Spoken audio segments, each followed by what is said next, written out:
우리 예수님께서 하신 일들과 예수님께서 하신 말들을 표현할 때 자주 등장하는 단어가 있습니다. 헬라어로 따우마조라는 단어인데요. 총 42번 성경에 등장합니다. 따우마조의 뜻은 이것입니다. 기이 여기다. 바리새인과 서기관들이 이를 기이 여기다. 무리들이 군중들이 기이 여기다. 기이하다의 뜻이 무엇일까요? 기묘하고 이상하다라는 뜻입니다. 오늘 돌아온 탕자의 이 비유는 이렇게 많이 등장하는 기이한 이야기 중에서도 기이한 이야기입니다. 이게 아무리 실제로 있지 않았던 비유라고 할지라도 절대 있을 법한 그런 이야기가 아니라 현실에서는 불가능한 이야기가 바로 오늘 본문의 이 비유입니다. 우리 12절 보도록 하겠습니다. 12절에 이렇게 기록되어 있습니다. 내게 돌아올 분깃을 내게 주소서.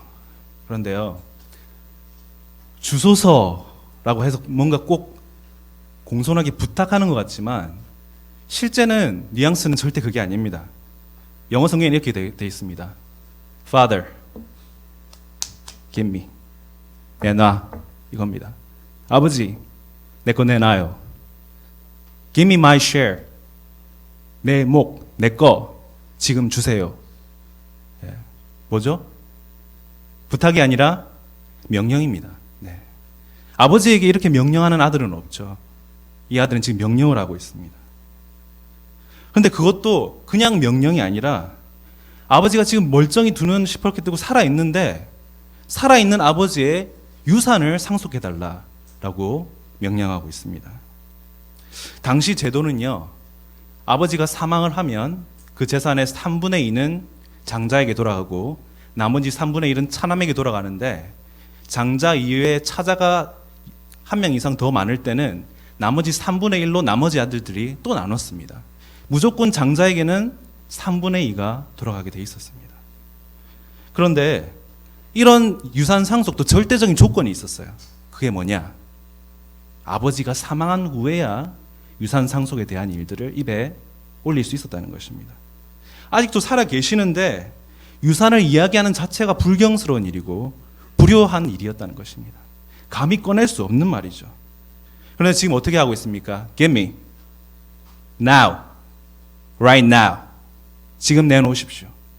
라고 지금 아버지에게 지금 명령을 하고 있는 것이죠. 결국 무슨 의미입니까, 이것이? 아버지를 살아있다고 생각하는 것입니까? 아니면 아버지를 이미 죽은 사람 취급하는 것입니까? 아버지를 벌써 죽은 사람 취급하는 것이죠. 왜 그랬을까요? 돈 많은 지방 유지 아버지의 밑에서 따뜻한 밥 먹고 따뜻한 이불 덮고 너무너무 편하게 살았어요. 그런데 이것도 지겨운 거예요. 내 마음대로 살고 싶은 거예요. 편하게 사는 것도 지겨워요. 아버지 밑에서. 그래서 아버지에게 재산을 요구합니다. 도저히 아버지가 돌아가시는 걸 못 기다리겠어요. 이 놓친데 왜 이렇게 건강해? 왜 이렇게 오래 사는 거야? 이 놓친데 죽을 때까지 기다리다가 내가 먼저 죽겠네. 이런 거죠. 어차피 아버지가 죽으면 내가 받을 거. 그럼 내 거네. 지금 받아내야지. 여러분 자녀가 이런 자녀라면 여러분의 자녀를 용납하실 수 있으시겠어요? 지금도 이런 아들 용납해서는 안 되는데 예수님 당시에 그 시대에서 이런 요구를 한다는 것은 더더욱이나 불가능한 일입니다. 당시는 지금보다 훨씬 더 보수적이고 가부장적인 시대였어요. 이런 요구를 하면 어떤 일이 벌어졌겠습니까? 가장은 유대 사회에서 순종과 존경의 대상이었습니다. 이런 아버지에게 명령을 하고 이런 아버지에게 죽은 아버지 취급하는 아들에게 그 누구도 사회 구성한 마을 구성한 그 누구도 이들을 용납할 사람은 없을 것입니다. 집에서 쫓겨나는 수준으로 그칠 일이 아니었어요. 마을에서 아예 추방시켜야 될 일이었습니다. 곱게 추방시키지 않았을 거예요. 매질을 하고 거의 속된 말로 반병신을 만들어서 마을에서 쫓겨날 일이었습니다. 그런데 앞서 말씀드린 것처럼 따오마주 앞서 말씀드린 것처럼 기이한 일이에요. 이런 요구를 할 아들도 없을 텐데 더 기이한 일은 당연히 해야 할 일을 하지 않고 절대 해서는 안 될 일을 하는 아버지가 바로 오늘 본문에 나오는 이 아버지라는 사실입니다. 이 아버지야말로 정말 기이함에 그야말로 가장 절정에 이르는 인물이라고 할 수 있겠습니다. 12절에 절대로 해서는 안 될, 해서는 해야 될 일을 하지 않고 절대로 해서는 안 될 일을 한 그 행동이 무엇이냐? 바로 12절 말씀입니다. 그 살림을 각각 나눠 주었더니. 여러분, 살림을 처분한다는 게 뭘 의미할까요? 그 당시에 은행 계좌가 있었을까요? ATM 머신에 가서 돈을 빼는 그런 살림이 있었을까요? 그 당시엔 그런 시대가 아니었습니다. 그 당시에 살림이라는 것은, 살림은 즉 땅을 의미했습니다. 그리고 땅은 유대인들에게 사고 파는 것이 아니었어요. 레위기 25장 33절 말씀입니다. 토지를 영원히 팔지 말 것은 토지는 다 내 것임이니라. 토지는 사람의 것이 아니라 누구의 것이라고요? 토지는 하나님의 것이다. 이것이 바로 유대인들의 토지에 대한 이해였습니다. 이스라엘 민족이 가나안 땅으로 들어가서 하나님의 명령으로 지파별로, 또 지파 안에서도 또 가족별로 이 가나안 땅을 다 공평하게 분배했어요. 이걸 성경에 나오는 언어로 분깃 그리고 기업이라고 얘기합니다. 결국 무엇입니까? 땅이라는 것은 임대하는 것이지 매매하는 것이 아니라는 것이죠. 그런데 그 임대조차도 아주 특수한 경우에서만 임대를 했어요. 정말 가까운 지인이 피치 못할 사정으로 어려움에 처했을 때 그를 도와주기 위해서 돈을 빌려주고는, 그래, 네가 이 돈을 갚을 때까지 내가 이 땅을 맡아두면서 내가 경작해서 그 이익을 얻을게라는 것이었어요. 그래서 이 토지 대금을 마련할 때까지 기다려 주었다가 이제 토지 대금을 가져오면 돌려주는 의미였습니다. 완전히 소유권을 이전하는 것이 아니었어요. 그리고 이조차도 불가능할 경우에는 50년 이후에는 희년이라고 해서 완전히 무조건적으로 반환시켰습니다. 왜요? 다시 한번 말씀드리지만 땅은 사람의 것이 아니라 하나님의 것이었기 때문입니다. 그런데 그런 땅을 처분한다는 게 과연 어떤 과정을 통해서 이 땅을 처분할 수 있었을까요? 이게 어떻게 가당키나 한 일이었을까요? 저는 이게 보통 어려운 일이 아니었을 거라고 봅니다. 이 땅을 맡아줄 만한 사람들이 마을에서 그렇게 많지 않았을 거예요. 이 땅을 제물로 이렇게 currency exchange, 환전을 해준다는 게 쉽지가 않았을 거예요. 이런 능력이 있는 사람들은 어떤 사람들이었을까요? 그 마을의 유지들이었을 겁니다. 이 아버지와 친한 사람들이었을 거예요. 오랜 시간 동안 교제를 나눈 사람들이었을 겁니다. 이 사람들이 이 요구를 들었을 때 이 아버지에게 도대체 무슨 말을 했을까요? 이 사람은 당신이 이러는 거 아니야. 당신 아들만의 문제가 아니야. 이거는 우리 마을 공동체 전체에 대한 문제야. 우리 마을 공동체 전체에 이 평판이, 땅이 떨어지는 거야. 자네 아들한테 이렇게 돈을 바꿔주면 다른 아들들은 어떡하겠어? 다른 아들들도 요구하면 다른 아들들도 이렇게 해줘야 되나? 이런 사람들도 이런 친구들도 있었을 거예요. 나 이 사람 이렇게 안 봤는데, 그동안 내가 이 사람과 펠로십 친교 나누면서 나 당신 그렇게 안 봤는데, 당신 자식 농사 지어 놓은 거 보니까 당신 정말 못 쓸 사람이네. 당신 헛살았어. 얼마나 많은 퇴짜를 맞고 얼마나 많은 창피를 당하면서 땅을 팔아서 재물로 바꿨겠습니까? 소문이 얼마나 다 돌았겠어요. 마을에서 어떻게 고개를 들고 다닐 수 있겠습니까?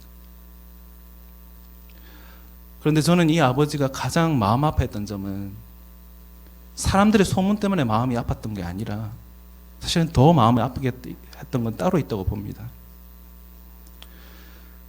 12절에 아들이 요구하는 분깃, 그리고 아버지가 나눈 살림, 둘 다 재산을 뜻하는 것 같지만 원어로는 다른 의미를 가지고 있습니다. 다른 단어를 가지고 있습니다. 아들이 요구하는 분깃은요, 오아시스라는 단어입니다. 이것은 말 그대로 물질적인 재산을 의미합니다. 그런데 아버지가 나눈 살림은요, 바이오스라는 단어입니다. 바이오스, 생명이라는 뜻입니다. 재산이자 곧 생명이라는 것이죠. 아버지가 나눈 살림은요, 하나님에게 받은 생명이었어요. 내게 주신 생명이고, 내게 주신 자녀에게 주신 생명이고, 내 자녀의 자녀에게 주신 생명이고, 자사소손 주신 생명의 터전이었어요.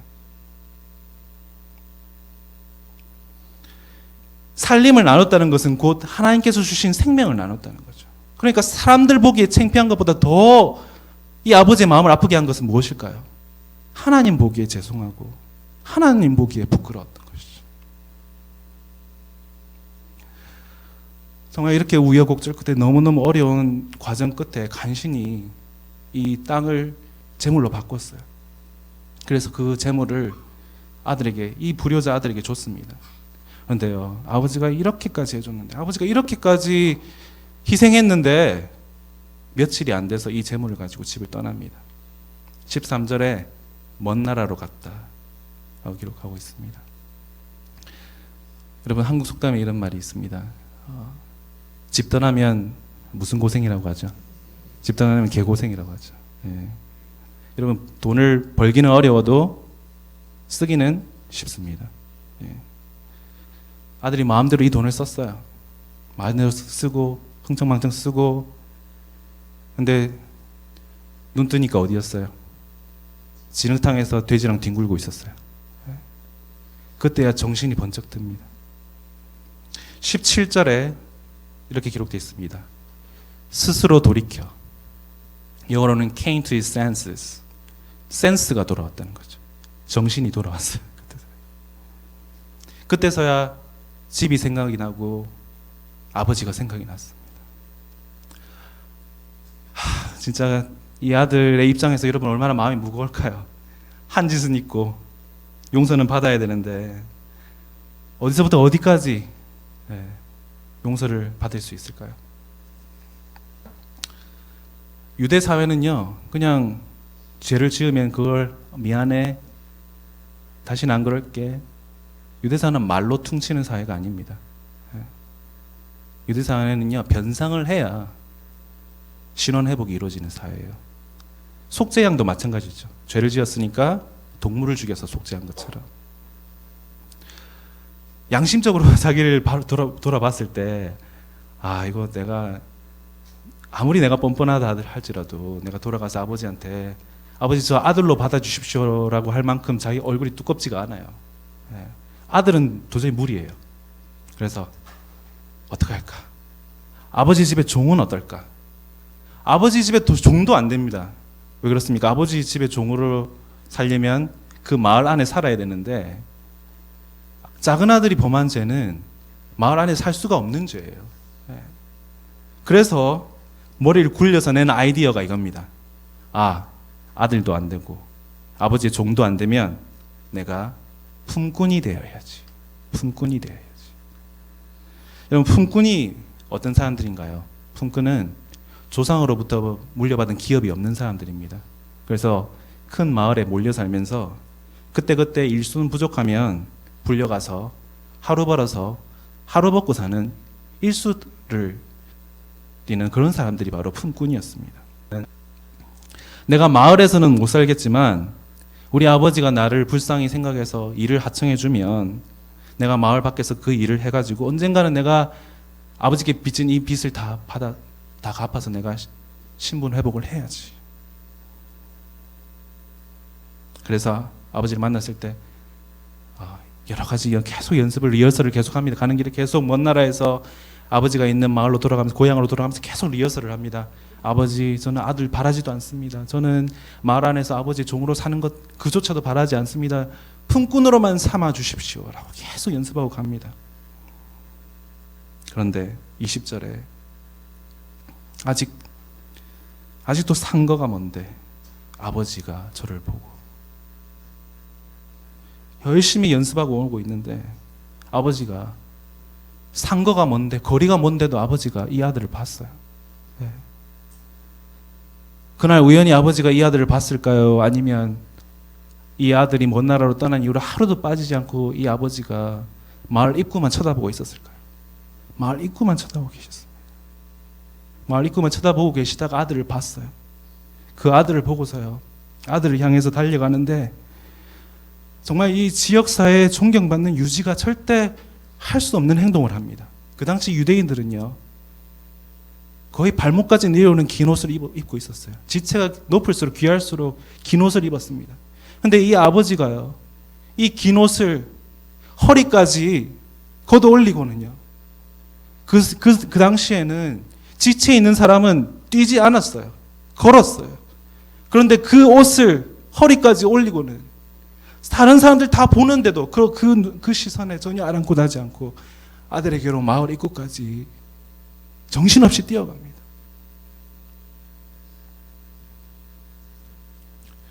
그리고는 아들에게 닿자마자 아들이 변명도 할 수 없어요. 아들이 제가 이렇게 하겠습니다. 말도 못 끝마치게 오늘 본문에 뭐라고 기록되어 있습니까? 목을 안고 입을 맞추었다. 목을 안고 온 얼굴에 키스 세례를 퍼부었다라고 기록하고 있습니다. 그리고는요 22절에 이렇게 기록되어 있습니다. 종들에게 제일 좋은 옷을 내어와라 라고 기록하고 있습니다. 여러분 제일 좋은 옷이 누구 옷일까요? 그 집에서 가장 높은 사람이 누굽니까? 아버지입니다. 아버지 옷입니다. 신발을 내어와라. 가락지를 내어와라. 누구 가락지고 누구 신발일까요? 아버지의 신발이고 아버지의 가락지입니다. 이게 뭘 의미할까요? 나는 네가 품고 나면서 한 푼 두 푼 모아서 네 신원 회복할 때까지 그날까지 나는 못 기다린다. 너는 그냥 내 아들이야 라고 말씀하시는 겁니다. 너는 그냥 내 아들이야. 품꾼, 아버지의 아들, 아버지의 종 그런 단계 필요 없어. 넌 그냥 내 아들이야. 그리고 23절에 살찐 송아지를 끌어다 잡으라 라고 얘기하고 있습니다. 아들이 배고파서 살찐 송아지를 잡았을까요? 아들에게 귀하고 좋은 것 먹이려고 송아지를 잡았을까요? 그것도 아니라고는 할 수 없지만 가장 중요한 이유가 있습니다. 여러분 송아지를 잡으면 그게 한 가족이 다 먹을 수 있는 양입니까? 아니에요. 그 마을 전체를 다 불러야 됩니다. 왜 그 마을 전체가 다 와야 할까요? 그 마을 전체 사람들에게 이 아버지는 선포하고 싶은 겁니다. 아무도 입도 대지 마. 아무도 왈가왈부하지 마. 내 아들이야. 내 아들은 신분 회복됐어. 끝이야. 그래서 송아지를 잡은 겁니다. 여러분 하나님의 은혜로 이 세상에 감당 못할 죄는 없는 줄로 믿습니다. 중요한 것은 집으로 돌아오는 것입니다. 중요한 것은 아버지의 품으로 돌아오는 것입니다. 이 둘째 아들은 제대로 다운 변명도 하지 못하고 용서받았어요. 저와 여러분도 우리도 회개한다고 회의하지만 그 회개가 100% 완전한 회개가 됩니까? 안 되잖아요. 회개조차도 공로가 될 수 없잖아요. 우리가 전적으로 모두 이 아버지처럼 하나님의 은혜로 우리가 제대로 변명도 못하고 제대로 회개도 못하지만 그 하는 회개조차도 충분히 못하지만 네 마음 다 안다면서 우리를 용서하시는 분이 바로 우리 하나님 아버지인 줄로 믿습니다. 그런데 이제부터 큰아들이 등장합니다. 그리고 동생이 돌아와서 송아지를 잡고 잔치가 열렸다는 소리에 크게 분노합니다. 지금 아버지가 정말 일생일대 큰 잔치를 이 큰아들이 지금 어떻게 하고 있어요? 보이콧하고 있어요. 마을 사람들이 다 초청됐어요. 마을 사람들이 다 들어가고 있는데, 안에 들어갔는데 이상하잖아요. 아버지 우편과 좌편에 누가 있어야 됩니까? 아들들이 있어야 되는데 아들이 없어요. 큰아들이 없어요. 이 집 아들들은 번갈아 가면서 아버지에게 수치를 주고 있어요. 아니, 들어오기 싫으면, 잔치에 오기 싫으면 아예 근처에 있지를 말든지, 아예 눈에 보이지 않는 곳에 있든지. 지금 어떻게 하고 있습니까? 지금 입구에 서서 지금 그러고 있는 거예요. 안 들어가고 있는 거예요. 입구에 서서 지금 시위하고 있는 거예요. 나 이 잔치 인정할 수 없어.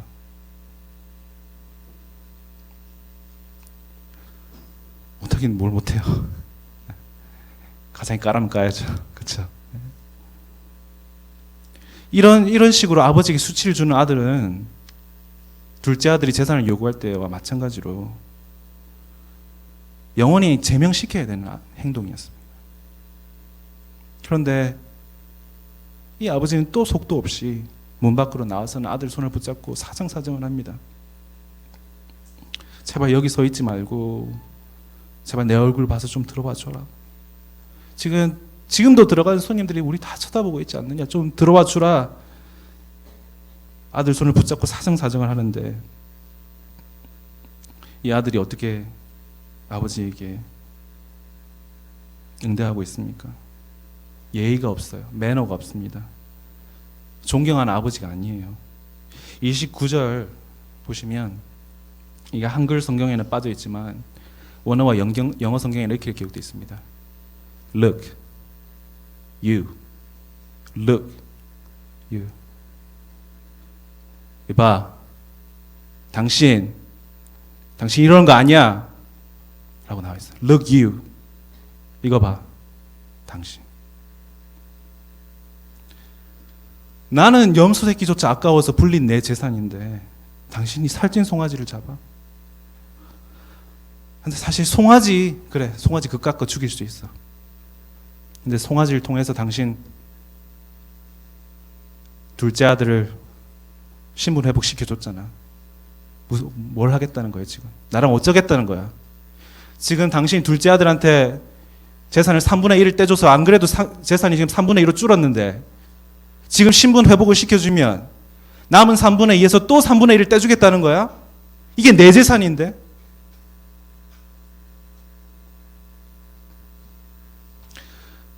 작은 아들이 아버지를 죽은 사람 취급했어요. 근데 지금 또 누가 아버지를 죽은 사람 취급하고 있습니까? 큰 아들. 두 아들이 다른 것 같지만 다르지 않아요. 본질적으로 같은 아들들이. 아버지를 사랑하는 마음이 없어요. 아버지의 재산을 사랑하는 마음이 있을 뿐입니다. 그럼에도 이 아버지는 분노보다 큰 슬픔을 삼키면서 계속해서 아들에게 쉬지 않고 권면합니다. 내 아들아, 네가 비록 공개적으로 이렇게 나에게 수치를 주지만 나는 여전히 네가 이 잔치에 들어가 줬으면 좋겠다. 나는 네 동생도 잃기 싫지만 나는 너도 잃기 싫구나. 이게 바로 우리 아버지의 마음입니다.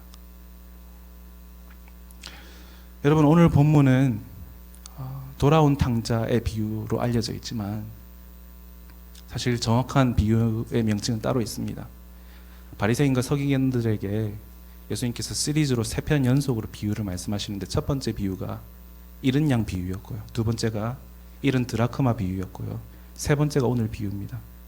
이 비유는 사실 돌아온 탕자의 비유가 아니라 잃어버린 아들의 비유가 정확한 명칭입니다.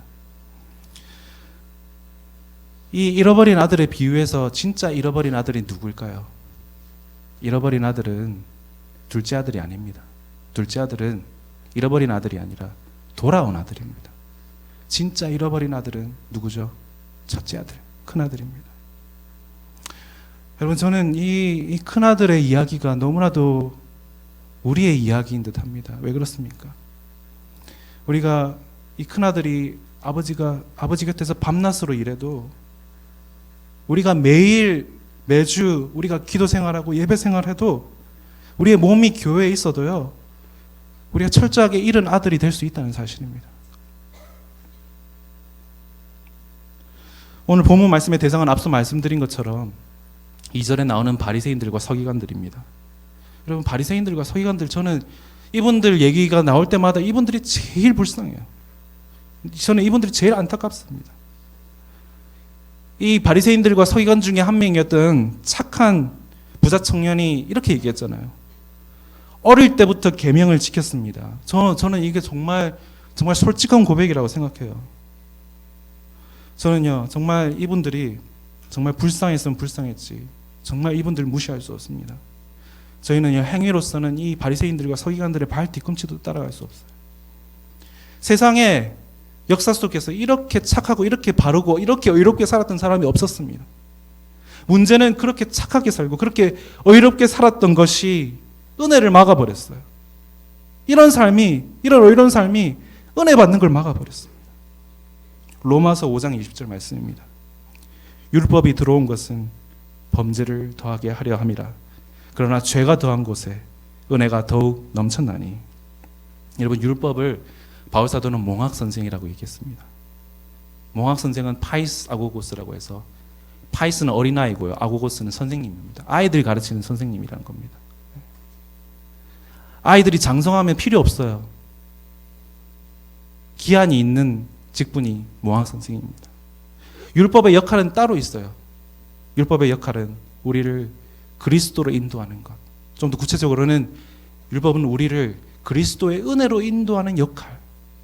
이것까지 하면 그 역할을 다 하는 겁니다. 어떻게 그리스도의 은혜로 율법이 인도를 합니까?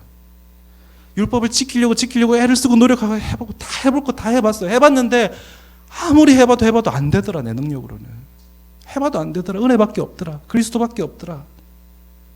그런데 이 바리새인과 서기관들이 이걸 다 하고 앉아 있으니까 얼마나 답답한 일입니까? 이 답답한 사람들, 이 불쌍한 사람들. 율법은 다 하기가 불가능한데 이걸 다 하겠다고, 다 해야 된다고 믿고 살아가는 사람들이 바로 이 바리새인들과 서기관들이었습니다. 여러분, 교회 안에서도 이런 사람들이 충분히 있을 수 있어요. 교회 안에서도 잃어버린 사람들이 있을 수 있습니다. 여러분, 다시 한번 말씀드립니다. 여러분, 다시 한번 오해하지 않으시길 바랍니다. 여러분, 잘하려는 게 나쁜 게 아니에요. 그런데요, 진짜 조심해야 됩니다. 잘하려는 게 하나님이 될 수 있어요. 하나님이 하나님 되셔야 되는데 내 열심과 내 여러 가지 노력들이 하나님이 될 수가 있습니다. 그렇게 열심히 잘했어요. 큰아들이 너무 잘했어요. 아버지 곁에 평생 붙어 있으면서 열심히 잘했어요. 그런데 그 잘한 것이 내 권리가 됐을 때 오늘 본문에 큰아들처럼 불행해집니다. 말씀을 마무리하겠습니다. 여러분, 여기 계시는 우리 성도님들 다, 저를 포함해서 여기 계시는 분들 다 둘 중에 하나예요. 큰아들 아니면 작은아들입니다. 큰아들과 작은아들의 공통점이 뭡니까? 아버지 없이는 안 되는 존재라는 거. 아버지의 은혜 없이는 살 수 없는 존재라는 겁니다.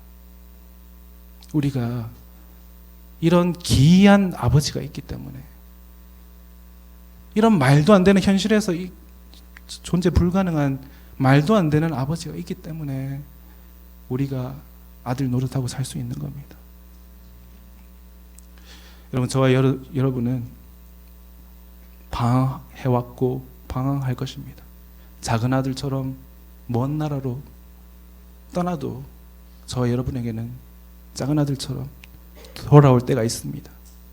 큰 아들처럼 잃어버려질 수 있습니다. 그런데 우리 아버지는 큰 아들을 찾아 문 밖으로 나오신 것처럼 우리를 찾아 나서 주실 줄 믿습니다.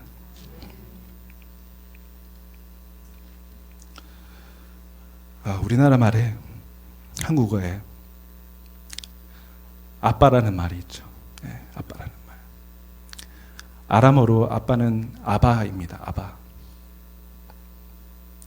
우리는 아빠라는 말을 커서 쓰기가 어려워집니다. 그래서 아빠가 명칭이 아버지가 되고 아버님으로 변하는 경우가 있습니다. 계속해서 친밀하면 아빠를 아빠로 부를 수 있지만, 그런데요, 당시의 유대인들은 자기가 80살이 돼도 100살 아버지를 아바라고 불렀습니다. 친밀한 아버지를 아바라고 불렀습니다. 그리고 우리 예수님께서는 하나님 아버지를 아바 아버지로 부르셨고요, 자신만 하나님 아버지를 아바 아버지라 부른 것이 아니라 우리도 예수 그리스도를 통하여서 이 하나님 아버지를 아바 아버지로 부를 수 있게 되었습니다. 여러분, 우리 하나님 아버지는 이렇게 우리를 아끼시고 사랑하시는 분입니다. 그래서 우리는 그런 아버지의 기쁨이 우리의 기쁨이 되어야 할 줄로 믿습니다. 우리는 그런 아버지의 마음이 우리의 마음이 되어야 될 줄로 믿습니다.